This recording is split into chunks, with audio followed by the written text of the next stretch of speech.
I'm Dr. Fakir Ovari, and this is Pharmacokinetics and Pharmacodynamics of Vancomycin in adults. The first learning objective is explain the pharmacologic, pharmacokinetic, and pharmacodynamic properties of vancomycin. Vancomycin is a giant molecule. It is a tricyclic glycopeptide. It binds to the D-allo residue of the pentapeptide cell wall building block and therefore inhibits cell wall synthesis, resulting in bactericidal activity that's relatively slow when you compare it to beta-lactams. For the most part, the activity of vancomycin is against gram-positive organisms. So gram-positive organisms such as streptococci, enterococci, with the exception of vancomycin-resistant enterococcus, methicillin-susceptible staphylococcus aureus, as well as methicillin-resistant staphylococcus or MRSA.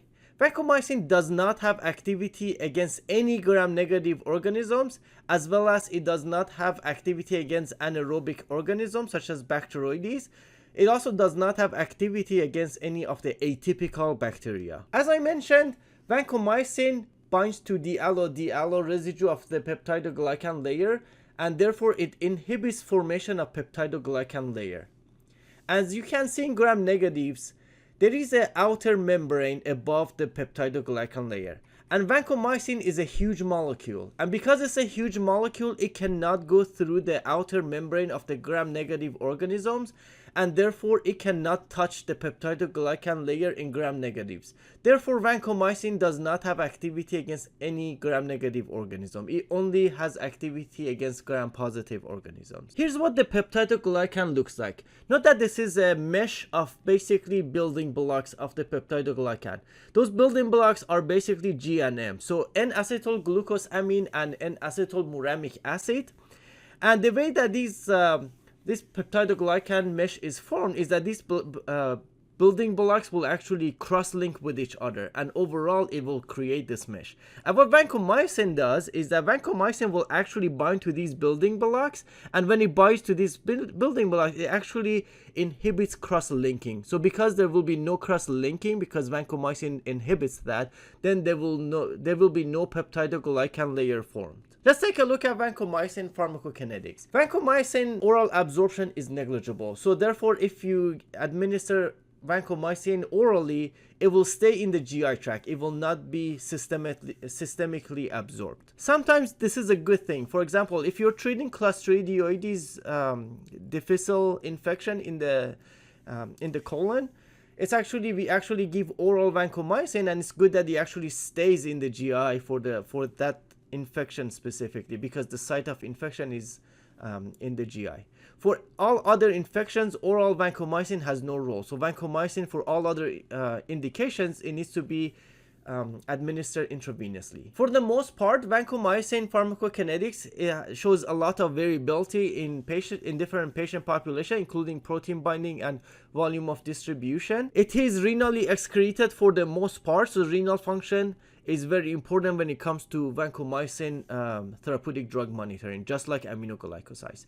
And the half-life of vancomycin in someone with normal renal function is about 4 to 6 hours, and it will be extensively prolonged in someone with renal dysfunction. Before we talk about vancomycin, it's important to understand two-compartment pharmacokinetic model. So in the one-compartment model, you basically administer the antibiotic and it will stay in the central compartment. One-compartment model is very straightforward, so you can do the kinetics very easily. Because aminoglycosides are hydrophilic, their pharmacokinetics are very close to one-compartment model. So for simplicity, you can assume that aminoglycosides show one compartment model. Although vancomycin is also hydrophilic, it actually has the ability to distribute into tissues. So it can actually penetrate different tissues. Therefore, vancomycin shows a two-compartment model. So one compartment is the central compartment, which is basically circulation. And then the second compartment is when vancomycin goes from the central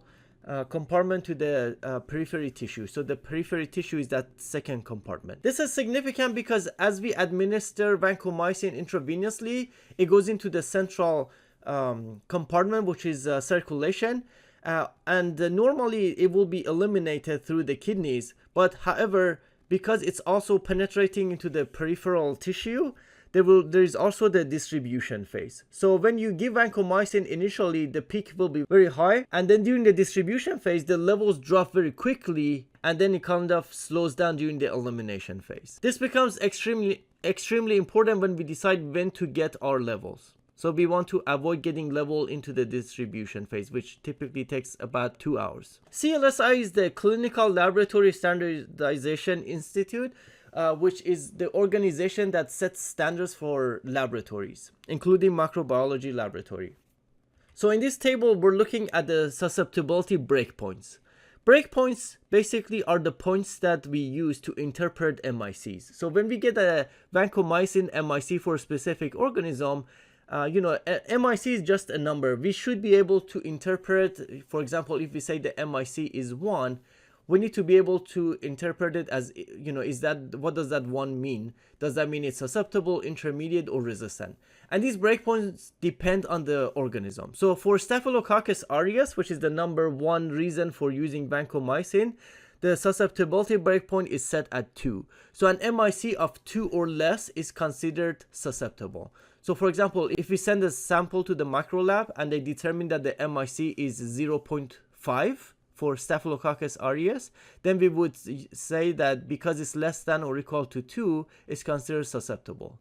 Whereas if that MIC comes back from the lab and it's actually 4, then we say, well, 4 and 8 are actually considered intermediate. So that's how you would interpret it.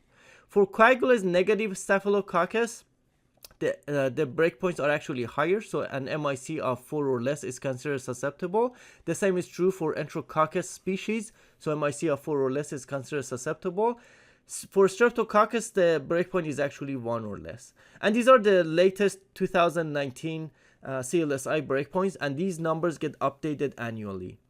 And these numbers haven't changed in years, so it's unlikely that they will change next year. So these are the 3 common PK/PD indices. So we have peak to MIC ratio, AUC to MIC ratio, and time above MIC. For vancomycin specifically, AUC to MIC is the PK/PD target most associated with efficacy. So AUC to MIC is the index that we use for vancomycin.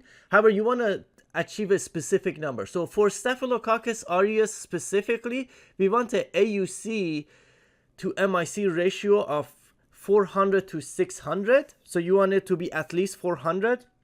You also don't want it to be too high because of toxicity issues. So ideally between 400 to 600 is recommended by the 2011 IDSA guideline, as well as the 2020 ASHP IDSA guidelines for therapeutic monitoring of vancomycin, which were finally published earlier in January of 2020. And then there are different methods to actually measure MIC. So these numbers are based on the broth macro dilution reference method of getting MIC. And the AUC is ideally in this for a 24-hour period. So from the time of initiation of vancomycin up to 24-hour period. So that's the area under the concentration curve that we would calculate. Now, historically, it has not been practical to calculate AUC. So what a lot of guidelines have done, they have used trough as a surrogate for AUC to MIC. Especially that 2011 guideline used trough as a surrogate for AUC to MIC. So as you see different guidelines for different infections, they, instead of AUC to MIC target of 400 to 600, a lot of these older guidelines actually have trough targets. So they would say for severe infections, a trough target of 15 to 20, and for less severe infections, such as diabetic foot infection, 10 to 15. However, the 2020 guidelines actually do not recommend targeting a trough. They actually recommend targeting AUC to MIC of 400 to 600. However, it is important to note that these guidelines only make recommendations for severe infections. They don't make any recommendations for non-severe infections because of insufficient evidence. But it's important for you to know that there are a lot of guidelines out there, specifically older guidelines, that are targeting troughs. And most hospitals in the US are actually following these targets. So you need to know all these targets because any hospital that you go to, they may be targeting these numbers, so you should be familiar with them. In the future, it's likely that hospitals will slowly start to transition to targeting AUC to MIC of 400 to 600 for Staphylococcus aureus specifically.